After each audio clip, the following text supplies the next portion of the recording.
Hoje nós vamos falar um pouco, e inclusive é o tema da pregação, o Evangelho na Bíblia. Eu vou trazer um pouco do Evangelho dentro da Bíblia. Claro, não vou expor o Evangelho na Bíblia todo, porque não teríamos tempo aqui, nós vamos ficar a eternidade, vai chegar aquele dia e nós estamos aqui ainda. Mas a minha intenção é mostrar para nós e caminharmos no Evangelho da Bíblia, porque é importante quando lemos a Bíblia, quando fazemos somos indagados sobre o Evangelho, nós precisamos saber como esse Evangelho foi dito. E nós temos aqui a Bíblia, são 66 livros, irmãos, tem muita coisa aqui dentro. E o Evangelho está na Bíblia inteira, não só no Novo Testamento, mas no Antigo Testamento também. A questão é que nós precisamos aprender a olhar e entender e significar, dar significado ao tempo que vivemos.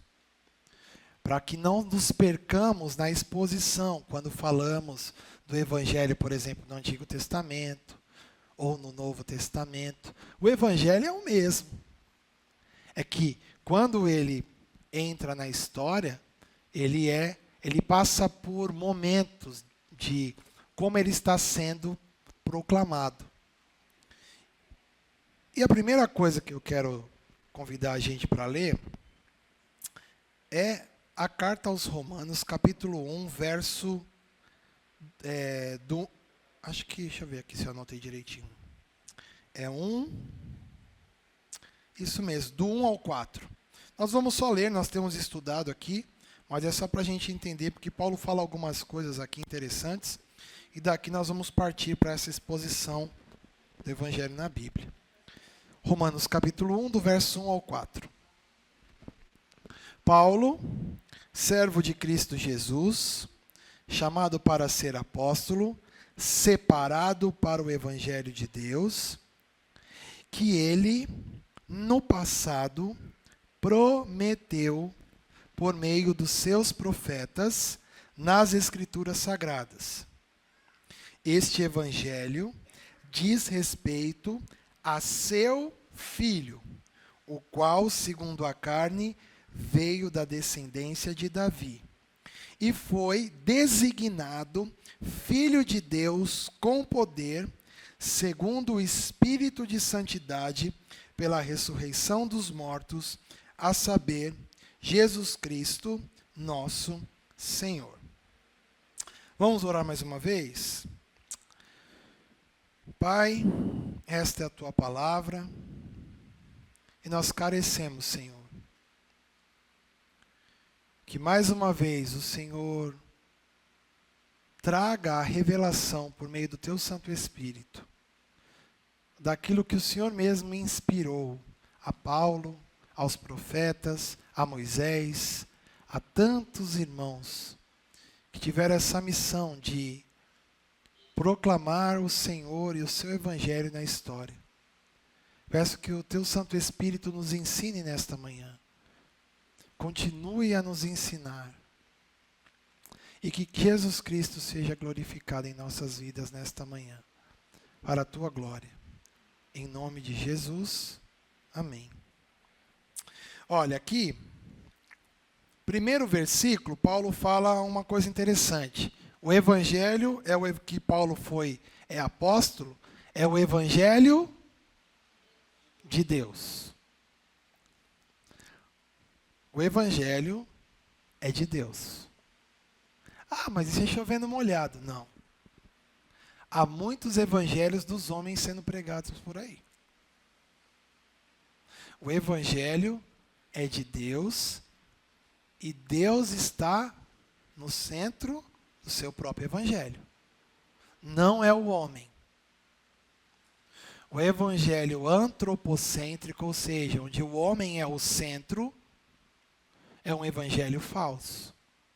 O Evangelho é o Evangelho de Deus.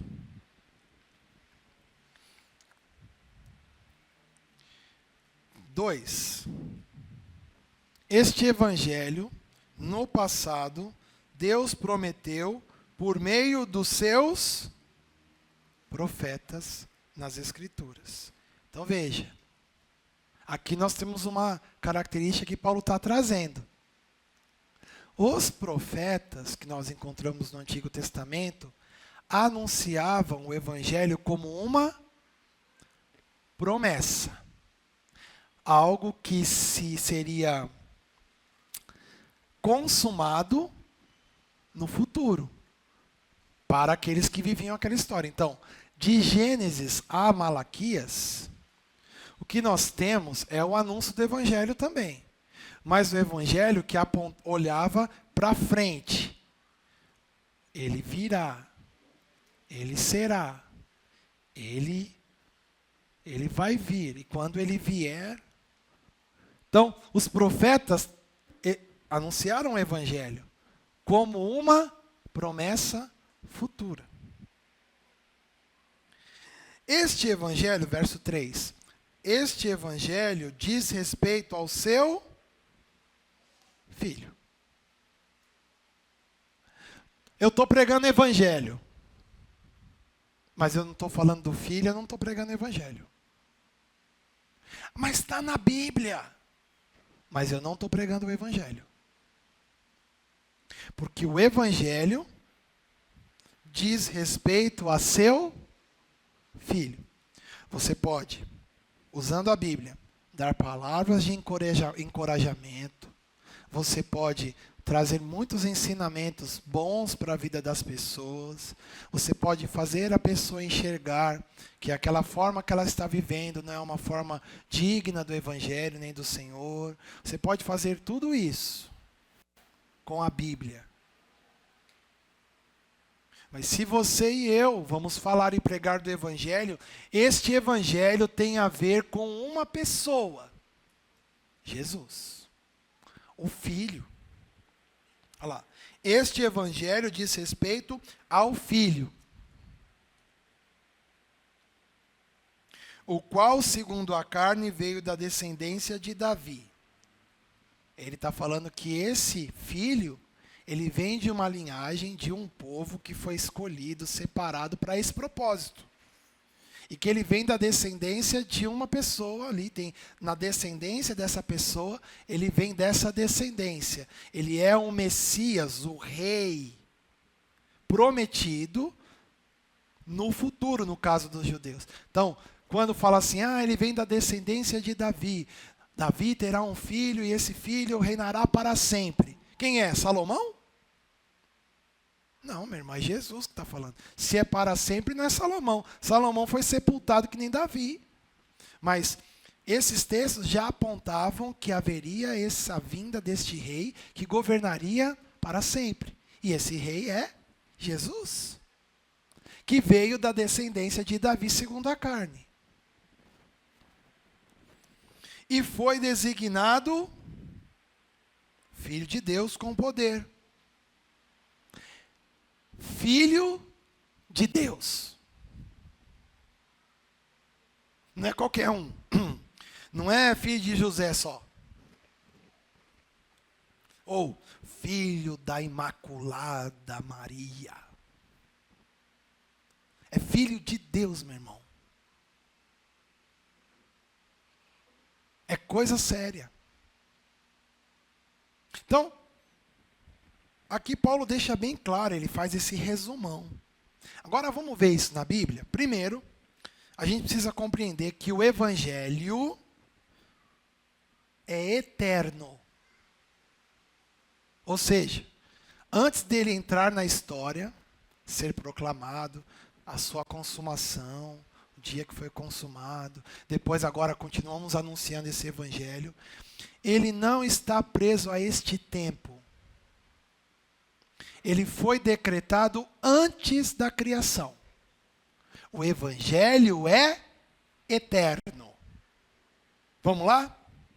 1 de Pedro 1:18. O Evangelho é antes da criação.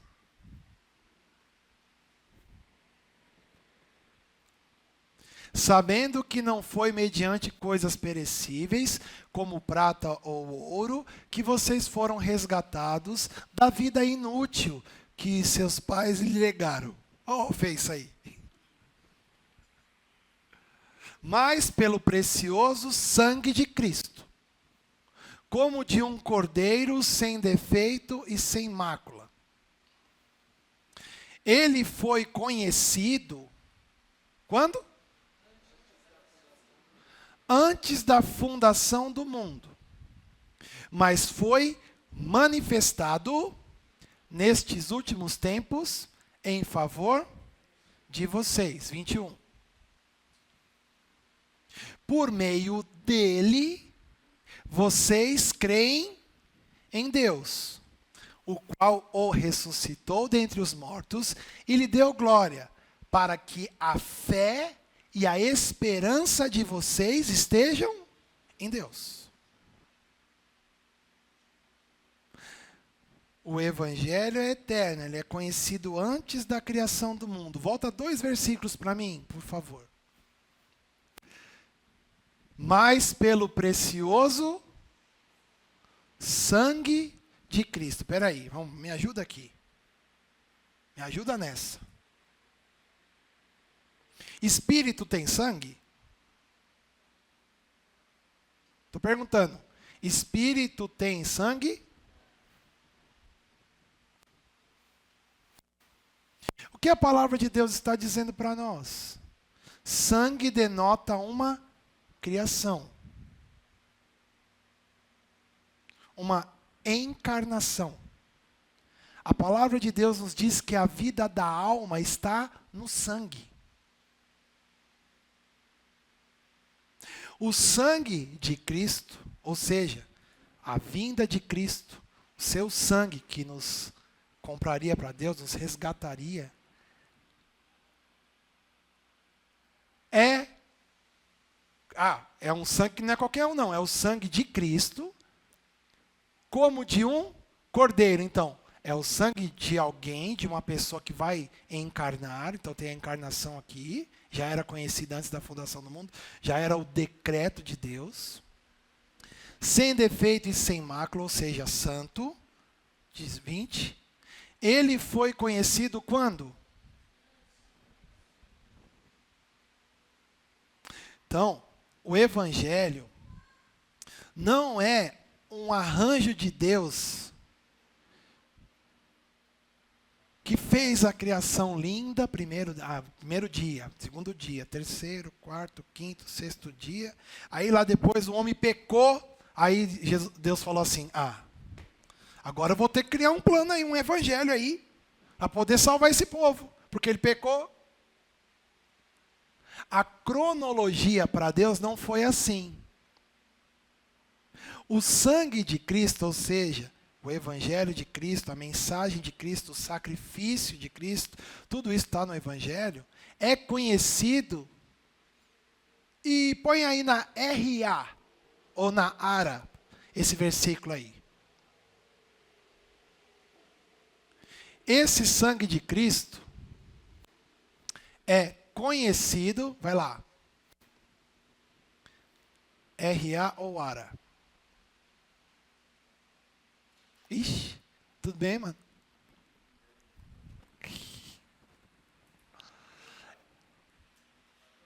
O sangue de Cristo é conhecido e efetivo. Conhecido e efetivo. É isso que na RA ela está diferente. NAA você está ainda. Agora, olha lá. O sangue de Cristo é conhecido com efeito. Quer dizer, ele já está agindo.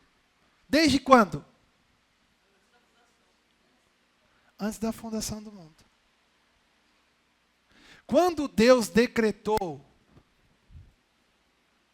quero criar, quero fazer o mundo, quero criar o ser humano, tal. Lá na conversa, como Paulo diz, o conselho da vontade de Deus, né? Alguém chegou e falou assim, mas nós sabemos que nós criar um ser com vontade, ele pode querer ser o que ele não foi chamado para ser. Ele tem vontade. Esse aqui é um copo. Ele pode ser outra coisa? Ele tem vontade? Não. Mas eu posso ser um homem e querer ser uma mulher. Eu não vou querer ser isso, tá, irmãos? Deixar bem claro. Não tem esse problema. Mas tem muita gente que tem. Ou não tem? É um homem ou uma mulher que decide ser um homem. Por quê? Ele foi criado para ser o quê? Homem ou mulher. Mas ele decide que, pela vontade dele, que ele não é aquilo que ele foi criado.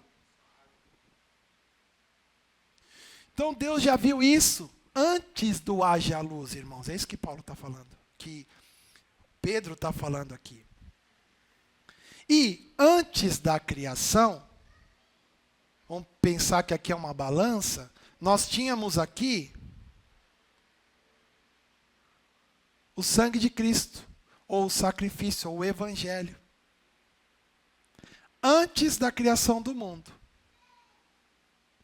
Quando o homem pecou, a balança ficou equilibrada.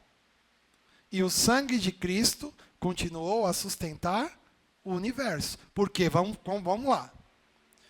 Deus é a vida, a fonte de toda a vida. Se eu rompi com a vida, o que tem que acontecer comigo? Eu rompi com a vida. O que tem que acontecer comigo? Desaparecer. Você não tem... Sabe aqueles desenhos que tinha que fazer... Era para acontecer isso. Por que isso não aconteceu quando Adão pecou? Porque o sangue de Cristo já era conhecido e sustentado desde antes da fundação do mundo. Quando teve o haja luz, toda a criação e tudo, e o homem pecou, o sangue de Cristo equilibrou. Porque se tivesse assim, na hora que pecasse, fazia assim. E se isso acontecesse, tudo, a criação, tudo ia ter que ser jogado no lixo. Rompeu com a vida.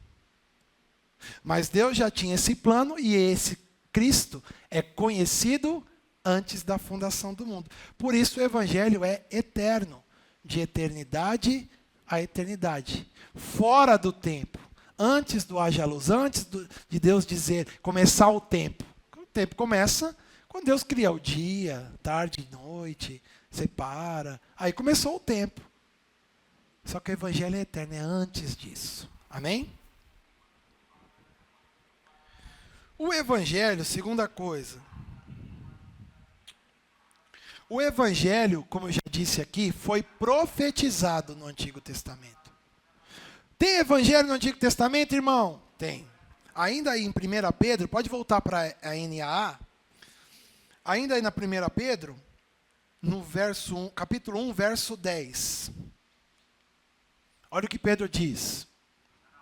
Foi a respeito desta salvação que os profetas indagaram e investigaram.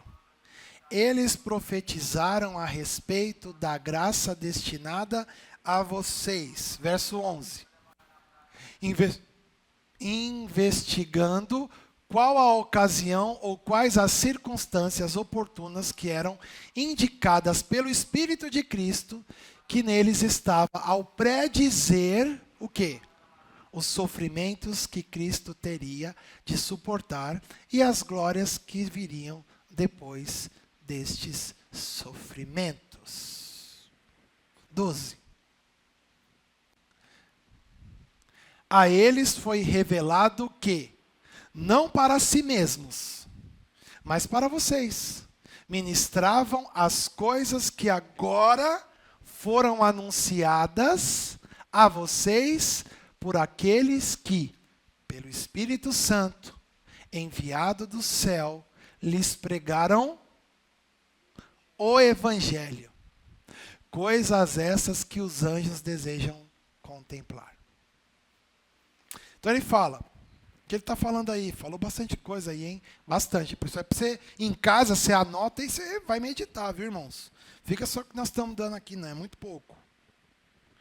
O que ele está dizendo é que, no Antigo Testamento, os profetas pregavam o Evangelho da vinda de Jesus no futuro.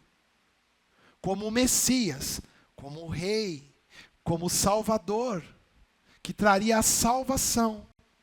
Então, desde o Antigo Testamento, nós já temos a pregação do Evangelho. Como promessa, Uma promessa é um negócio que vai acontecer. Então, quando eu e você lermos o Antigo Testamento e você, pelo Espírito Santo, enxergar o Evangelho, tenha isso em mente. Ali está sendo pregado o mesmo Evangelho que já foi consumado em Cristo. Mas ele está ali numa linguagem para quem ainda estava olhando para o que iria acontecer.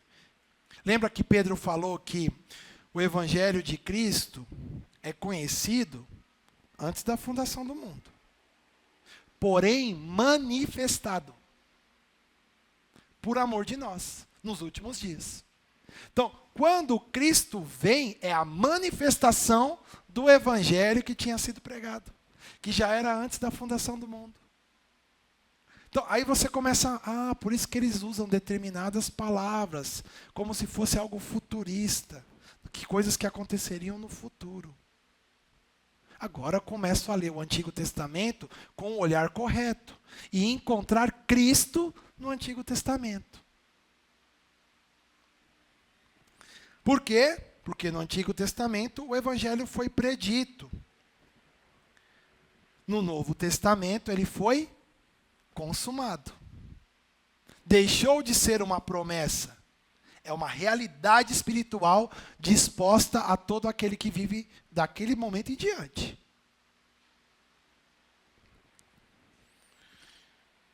Quando foi a primeira pregação do Evangelho? Vocês sabem, na Bíblia? Vamos lá. Quando pregou a primeira vez o Evangelho na Bíblia? E para quem ele pregou o Evangelho? Vocês sabem? Gênesis 3:15. Primeira vez que o Evangelho é pregado ali. Claro, pense, nós estamos no Antigo Testamento, é uma promessa, vai ter tipos ali, é uma coisa meio que sombra, não é a realidade. A realidade é a encarnação de Cristo, a cruz, a ressurreição. Mas você já vai, vamos ler. Olha que legal. Porém, inimizade entre você e a mulher, entre a sua descendência e o descendente dela. Este lhe ferirá a cabeça, e você lhe ferirá o calcanhar. Esta aqui é o que os teólogos chamam de proto-evangelho. A primeira vez que o evangelho é pregado na Bíblia. Parece um enigma, né? Inimizade entre você e a mulher, entre a sua descendência e o descendente dela, este lhe ferirá a cabeça e você lhe ferirá o calcanhar. Hoje, para mim, faz um baita sentido. Eu imagino lá nesse contexto, bicho. É uma promessa, é um negócio que eu nem entendi direito. Quem recebeu a mensagem, de fato não entendeu. Vocês sabem para quem foi pregado o evangelho a primeira vez na Bíblia? Verso 16. 16 não, 14. Então o Senhor Deus disse: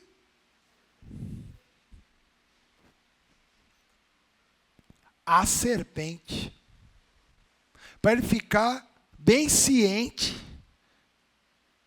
da autoridade que ele teria no mundo, por causa do pecado do homem, e do destino dele. Olha lá. Então o Senhor Deus disse à serpente: por causa do que você fez, você é maldita entre todos os animais domésticos e entre todos os animais selvagens.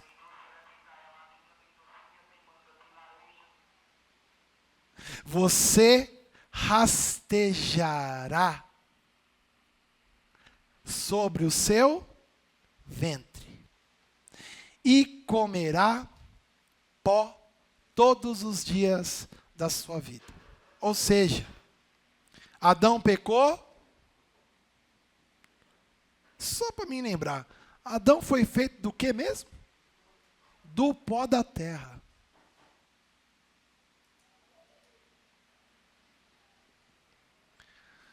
Você comerá pó todos os dias da sua vida. Por isso Satanás é ávido por almas, por gente. E somente o Evangelho, que é o poder de Deus, pode resgatar essas pessoas desta condição que foi Deus quem deu essa autoridade. Porque eu quero lembrar você que Deus é o Criador. A serpente e Satanás é uma criatura.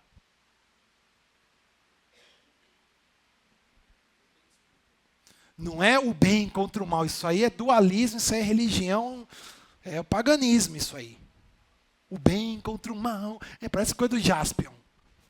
Isso não é de Deus. Deus não pode, Deus não é injusto.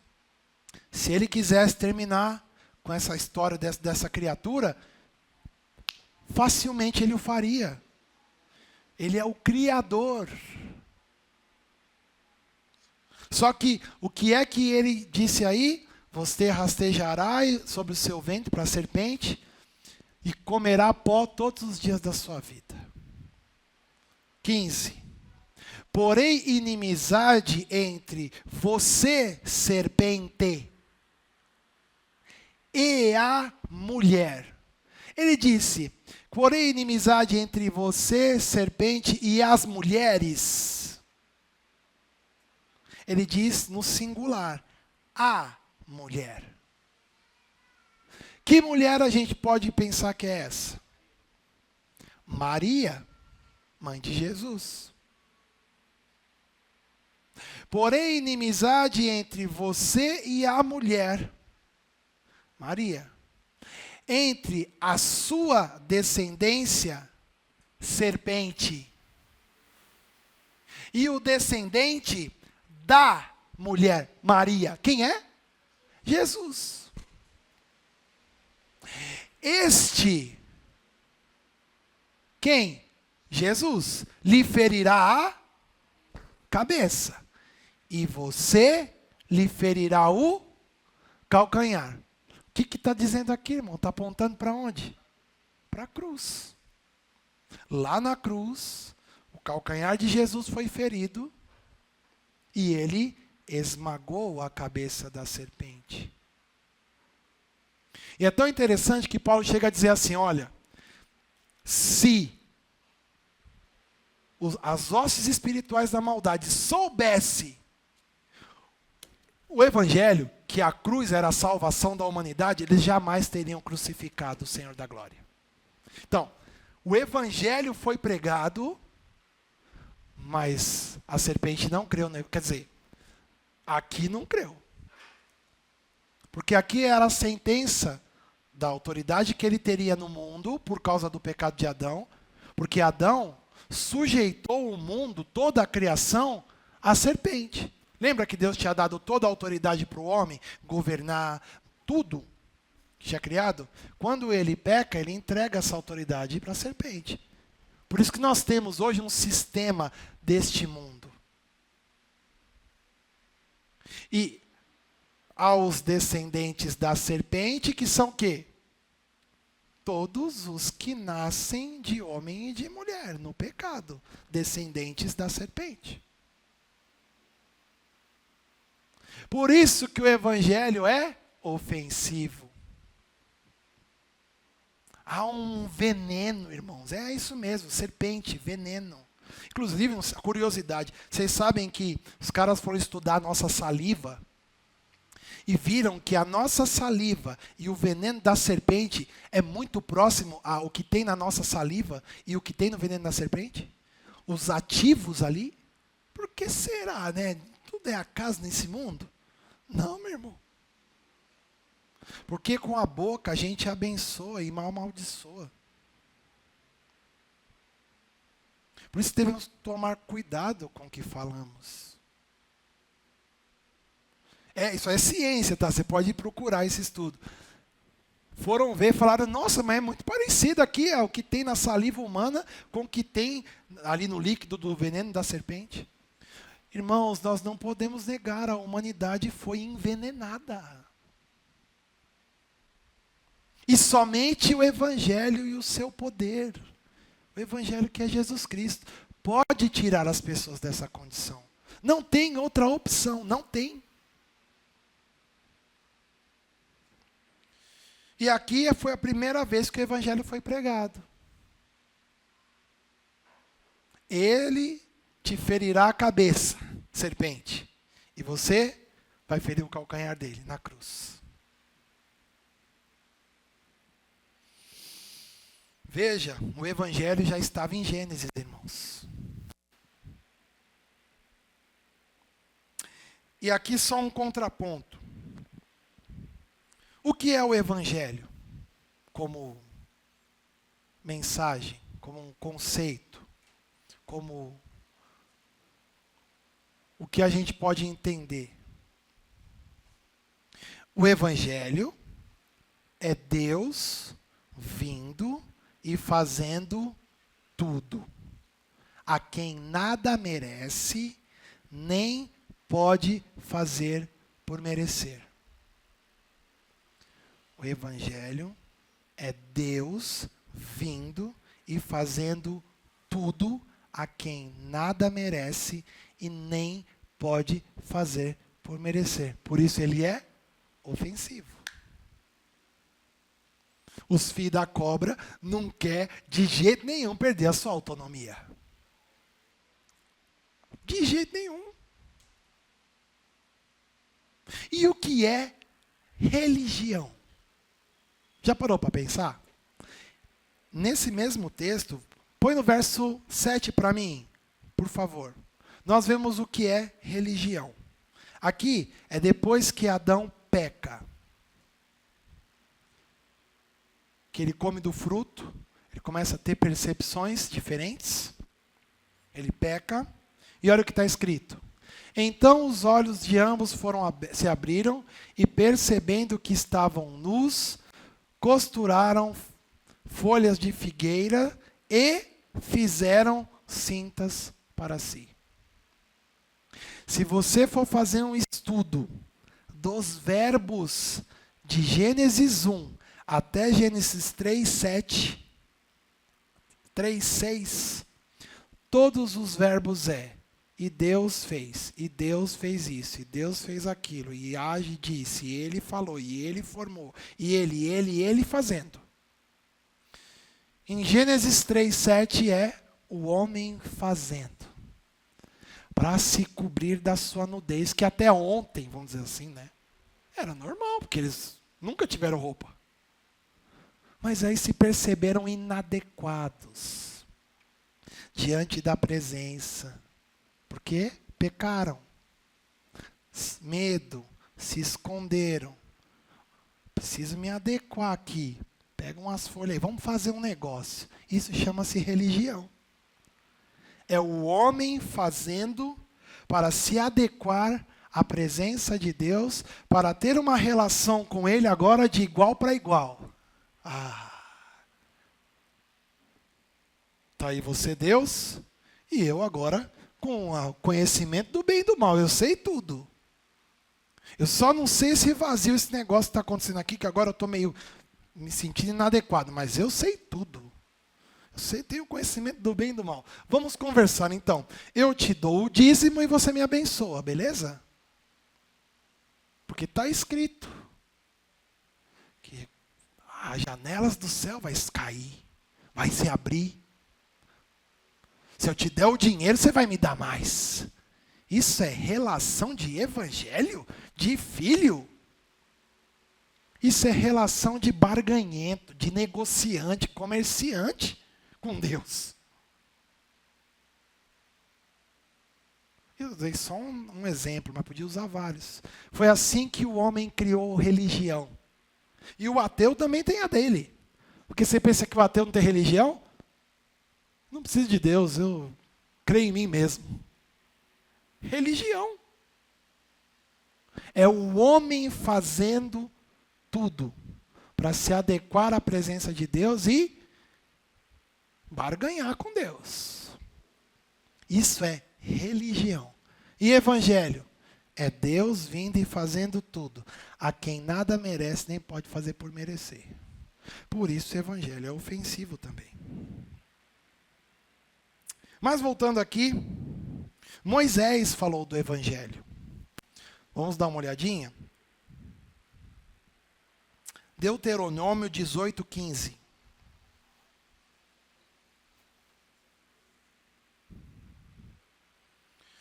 Deuteronômio 18:15.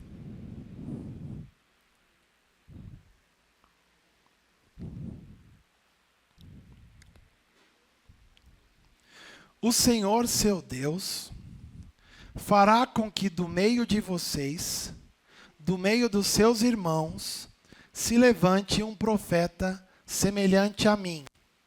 A ele vocês devem ouvir. De quem Moisés está falando? Josué? Samuel? Isaías? Jeremias? Não.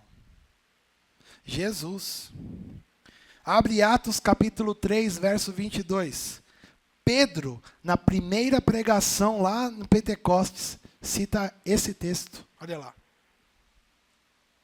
Porque Moisés disse, isso aqui é Pedro pregando lá no Pentecostes, no dia que o Espírito Santo desceu. O Senhor Deus fará com que do meio dos irmãos de vocês se levante um profeta semelhante a mim. A esse vocês devem ouvir em tudo o que ele disser. 23. Ou se tu ouve tudo que ele disser. Quem não der ouvidos a esse profeta será exterminado no meio do povo. É ofensivo ou não é? Mas está falando do evangelho. Quem crê em Jesus tem a vida eterna. Quem não crê, a ira de Deus permanece sobre ele. E eu quero que alguém venha falar assim, mas você não está sendo inclusivo. Não estou mesmo. A pessoa se excluiu. Ela ouviu o evangelho e rejeitou o evangelho. Eu não vou dizer que ela é a XYZ, mas que está escrito isso é isso. Esse é o que vai acontecer. Cada um deve se examinar a si mesmo. Eu creio no evangelho? Eu creio em Jesus? Eu tenho a vida eterna. Não, acho que não sei se eu creio. Eu tenho umas dúvidas de se eu creio ou se eu não creio. Vai falar com Jesus, meu irmão. Ou procura algum irmão que pode, de repente, sentar com você. Como Filipe falou lá com o eunuco, né? Ele estava lendo a Bíblia lá, a Bíblia deles lá. O Espírito Santo falou, fala com ele. Aí ele foi lá e falou. O que você está lendo? Você entende o que você lê? Como que eu vou poder entender se ninguém me explica? Aí lá foi o cara lá. E o que o cara estava lendo? O Evangelho em Isaías. Foi levado como ovelha para o matadouro. Aí ele perguntou para o Filipe, esse aqui está falando de alguém, de outro? O que está falando aqui? Filipe teve a oportunidade de falar de Jesus para ele. Do sacrifício de Cristo, do Evangelho. E depois que o cara acabou de ouvir, o que ele falou? Tem uma água ali. E aí? Posso batizar agora? Ele falou, se você crê de todo o coração, bora. E o cara foi batizado, saiu, foi para a vida dele, Filipe foi levado para outro lugar, e nós temos hoje mais um irmão, lá na Etiópia. Interessante, né? Simples, não tem problema, não tem BO. Bom, Moisés, quero mostrar profetas agora. Ezequiel 36, 25 a 28. O evangelho dito pelos profetas. Gente, tem muito. Aqui eu peguei esse texto só para a gente ver. Ezequiel 36, do 25 ao 28. Então aspergirei água pura sobre vocês, e vocês ficarão purificados.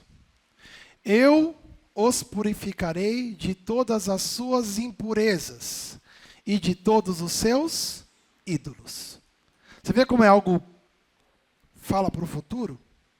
Eu vou fazer isso por vocês. Eu vou aspergir, ele está falando, Deus está falando. Isso é evangelho, é Deus fazendo. Continua.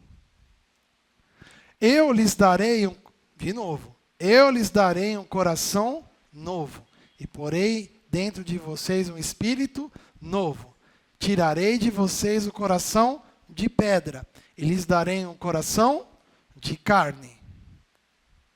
Porei dentro de vós o meu espírito, e farei com que andem nos meus estatutos, guardem e observem os meus juízos. 28. Vocês habitarão na terra que eu dei a seus pais, vocês serão o meu povo, e eu serei o seu Deus. Isso é o evangelho por um profeta. Ele estava falando que isso aconteceria. E é tão interessante, como o evangelho é eterno, nós podemos também entender que essa obra foi feita nas nossas vidas. Ele tirou o coração de pedra e colocou o coração de carne. Nos deu um novo espírito e colocou o Espírito Santo dentro de nós. Veja como o evangelho é eterno. Aquilo que ele prometeu, hoje nós quando lemos, também serve para a gente. Mas precisamos ter uma leitura certa para não pegarmos alguns trechos isolados e distorcermos isso. Então, vimos já em Gênesis, em Moisés, nos profetas. E agora, Salmo 22, 14 a 18. Nós vamos ver os evangelhos nos Salmos. Mas no Salmo tem evangelho? Tem, pô. Tem que ter.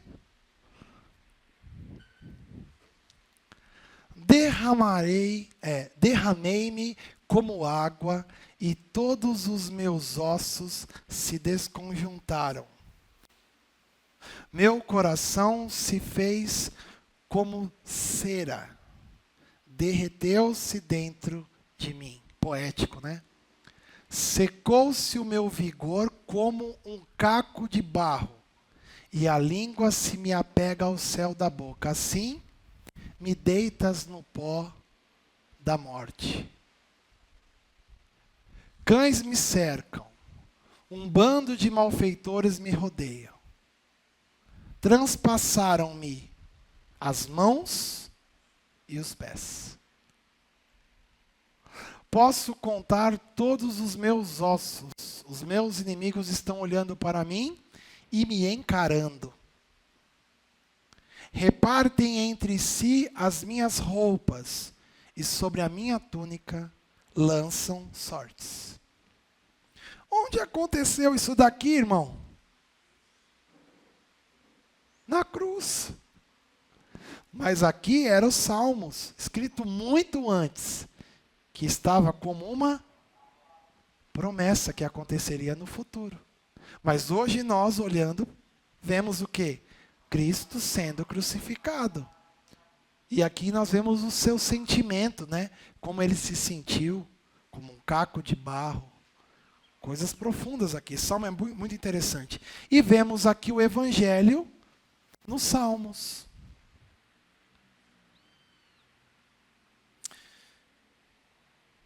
Jesus também pregou o evangelho. O Fábio, semana passada, usou um texto, Marcos, capítulo 1, verso 14 e 15. Jesus também prega o evangelho. Porque aqui era o Antigo Testamento. No Novo Testamento, Jesus pregou o evangelho. Depois de João ter sido preso, Jesus foi para a Galileia, fazendo o quê? Pregando o evangelho de Deus.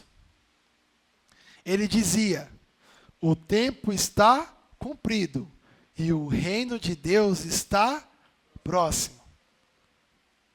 Arrependam-se e creiam no evangelho. Olha que interessante. O evangelho de Deus. Qual é a mensagem? O tempo está cumprido. Lembra que era uma promessa no Antigo Testamento? O tempo está cumprido. Jesus estava encarnado. E ele fala, o tempo está cumprido. Chegou. E o reino de Deus está próximo. Arrependam-se e creiam no evangelho. Por que ele fala creiam no evangelho? Verso 14. Porque depois de João ter sido preso, Jesus foi para a Galileia pregando o quê? O evangelho. Nem dá para você falar, você tem que mudar de vida, lascado. porque essa vida sua aí... Não adianta, bicho, prega o evangelho, ele é o poder de Deus. É o que Jesus fez. Pregou o evangelho, depois no 15, o tempo está cumprido. O reino de Deus está próximo. Arrependa-se e creia no evangelho. Mas a gente fica, arrepende, vai lascado. Não, o reino de Deus aí, o reino de Deus aí. O cara não vai ver nem entrar em reino de Deus se não nascer de novo. A gente não pode, irmão, ser ignorante. Ninguém entra nem vê o reino se está fora. Precisa nascer de novo, nascer do Espírito. Ser nascido de novo para ver e entrar no reino. Aí vê o reino. Aqui o reino estava próximo. Hoje o reino já está vigente, viu? Porque o reino não é quando Jesus vinha aqui ainda lá no futuro. Não, meu irmão, o reino está agora. O reino está aí dentro de você. Jesus falou. A questão é quem governa aí dentro.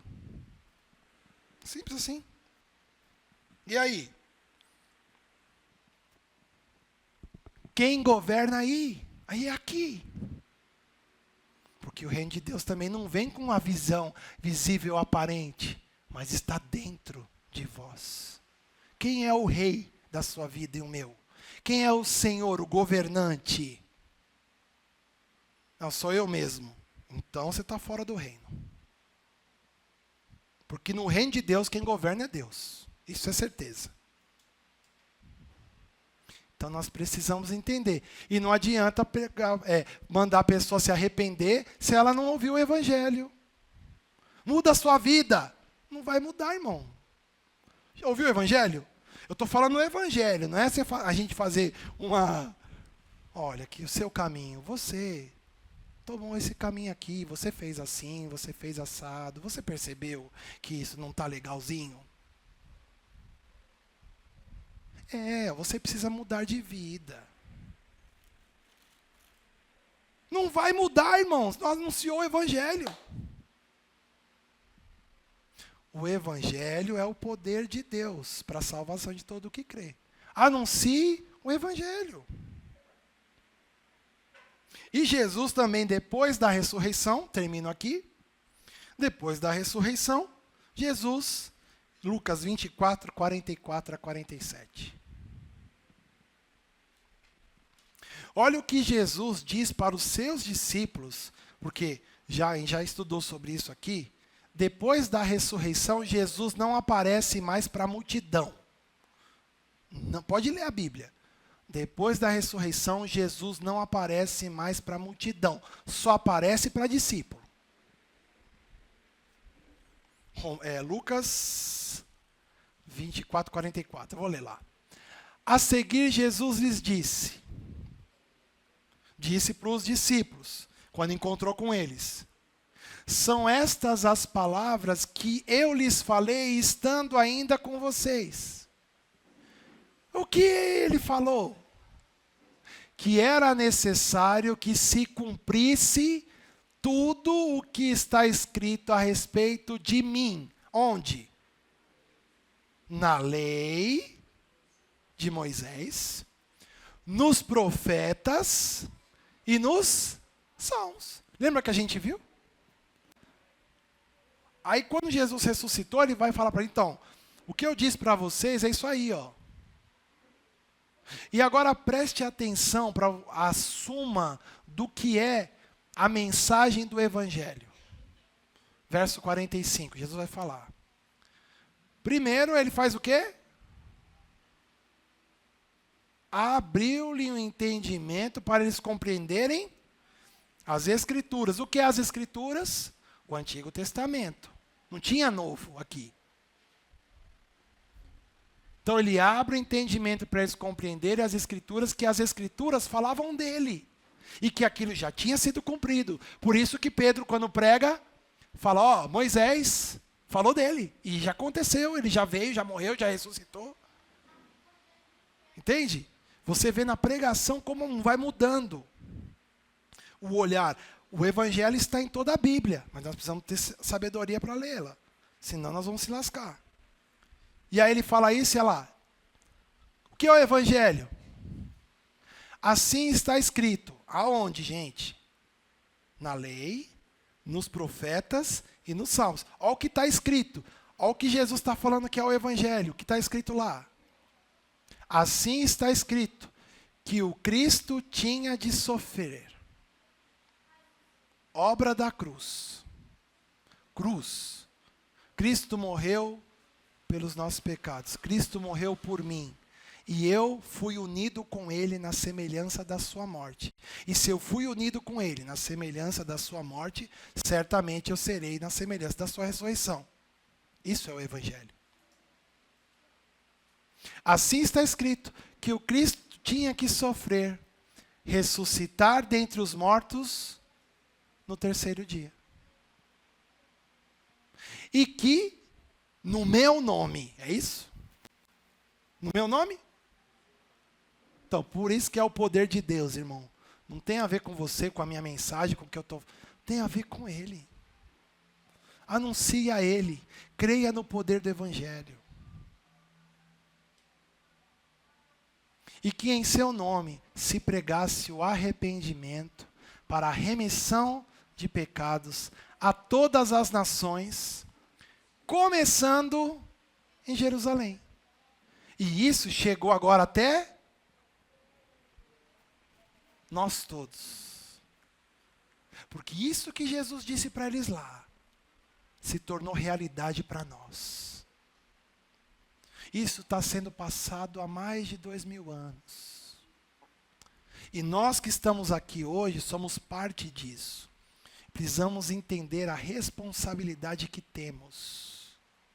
Não de ficar acusando pessoas, ou de tentar mudá-las, ou de orar para que os outros mudem, como até o Gui citou no nosso estudo. Orar, por que você está na igreja? Ah, eu estou na igreja porque meu marido tem que mudar, tem que converter.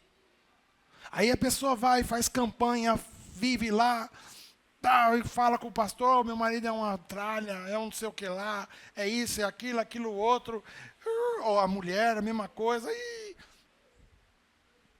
Mas e o que é o evangelho, irmã? Ou o que é evangelho, irmão? Evangelho, o que é isso? Eu estou aqui orando para você mudar a vida do meu marido. Eu estou pagando aqui a oferta e o dízimo para você mudar a vida do meu marido. Não mexe com a minha. Isso é religião. Não é evangelho. Evangelho é Deus vindo e fazendo tudo. A quem nada merece, nem tem favor, nem tem como merecer. Mas você acha que você é o top das galáxias. E que Deus tem que mudar o outro. Você não. Primeiro que tem que ser mudado quando topa com o evangelho sou eu. Zaqueu. Fala para mim, meu irmão. O que aconteceu com Zaqueu? Ele teve um encontro com quem? E Jesus falou, ok, eu que quero ir aí. Eu quero ficar na sua casa. Olha, a transformação foi imediata. Se eu defraudei, no caso dele, né, que era uma pessoa que defraudou, se eu vou ressarcir não sei quantas vezes mais, 3 vezes mais. Vida transformada, vida mudada. Mas eu estou orando só para transformar a mulher do Zaqueu. Zaqueu não. Olha, Jesus, que bom que você vem na minha casa. Que ótimo, você tem que transformar minha mulher mesmo. Que é minha mulher? Não, bicho. A transformação foi com quem? Com o próprio Zaqueu. Primeiro é você que se torna um testemunho vivo deste evangelho. E deixa Cristo se manifestar em você. Tenho certeza absoluta que Deus tem o poder no seu evangelho para transformar a vida de quem Ele quiser. Quem quer que seja. Não existe nada que o Senhor e o seu evangelho não possa fazer. Amém? Qual é a mensagem do evangelho? Cristo morreu e ressuscitou. E para ele ter morrido, ele teve que vir encarnado, como um ser humano. Porque ele não precisava vencer como Deus. Ele precisava vencer como homem, para me incluir nessa vitória e me fazer uma nova raça de gente. Gente que passou da morte para a vida agora. Tem que morrer? Tem mesmo. Qual que é a boa notícia? Eu tenho que me matar. Não, se matar é suicídio, é burrice. É o tamanho da sua ignorância. É o tamanho da sua arrogância, que até o jeito de se matar é você que vai decidir. Não. A boa notícia é que você tem que morrer. E você já morreu em Cristo. Olha aqui. Aí começa. Jesus disse, quando eu for levantado da terra, trairei todos a mim mesmo. E ele dizia isso significando daquele gênero de morte, que ele estava para morrer. Você está nesse todos? Que Jesus atraiu? Ou eu estou. Então eu fui atraído na cruz? Foi. Você crê que quando Cristo ressuscitou, você crê que Jesus Cristo, no terceiro dia, ele morreu, mas no terceiro dia ele ressuscitou? Eu creio que ele morreu e que ele ressuscitou. Então você também ressuscitou com ele, porque você foi unido na morte dele e foi unido na ressurreição dele. Você agora tem uma nova vida. Você crê nisso? Creio. E o que me impede para ser batizado? Se tiver um balde aqui agora, eu batizo você. Porque você já creu. Não há nada que te impeça. Agora, será que isso é mesmo assim? Deixa eu estudar um pouco mais. Deixa eu olhar na internet para ver o que é que eles falam que é isso daí. Desculpa, você ainda não creu. Você precisa ouvir o Evangelho. Quem sabe o Evangelho um dia vai tocar o seu coração. E Deus vai fazer essa obra. Pai, te dou graças, Pai. Te dou graças porque nós estamos debaixo da graça divina. As correntes do pecado já não podem nos deter. Jesus é mediador de uma nova aliança. Sumo sacerdote, nosso Senhor. Sepultados com Cristo, porque morremos juntamente com Ele. Porque Ele nos atraiu, Ele foi o nosso substituto, Ele morreu por nós e nos atraiu a morrer com Ele. Sepultados com Cristo, porque Ele morreu e foi sepultado. Ressurgimos com Ele, porque Ele ressuscitou. Ressurgimos para a glória do Pai, por seu grande poder, que me faz prosseguir, firme para o alvo, firme para o alvo, em novidade de vida. Aleluia.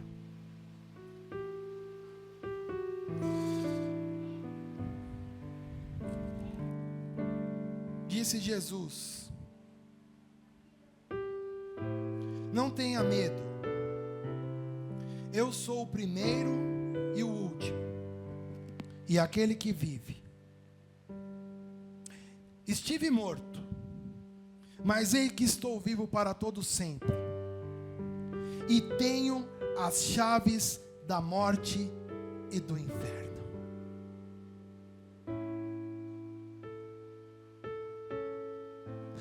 Eis que eu fui morto, mas estou vivo, e tenho as chaves da morte e do inferno. Aleluia. Obrigado, Senhor. Porque eu não tinha a menor condição de me salvar. Se não fosse o Senhor, naquele dia que o Senhor determinou da minha experiência contigo, eu jamais teria condições de escapar da ira vindoura, do inferno interior que eu vivia. Mas eu te dou graças, porque foi o Senhor que me resgatou. Louvado seja o teu nome. E eu oro também, Senhor, por cada irmão que está aqui presencialmente e por cada pessoa que está pela internet, que ela permaneça na experiência que ela tem com o Evangelho, com Jesus Cristo. E se ela não tem essa experiência, eu oro, Pai, para que ela seja alcançada por Ti mesmo. Que o Senhor mesmo, que é o único que pode fazer isso, abra os seus olhos, os seus ouvidos, para ouvir e se render, sem reservas a Ti. Renda-se a Jesus. Está pesado? Larga esse negócio. Renda-se a Jesus. Entrega o teu caminho ao Senhor. Confia nele e tudo ele fará. Aleluia.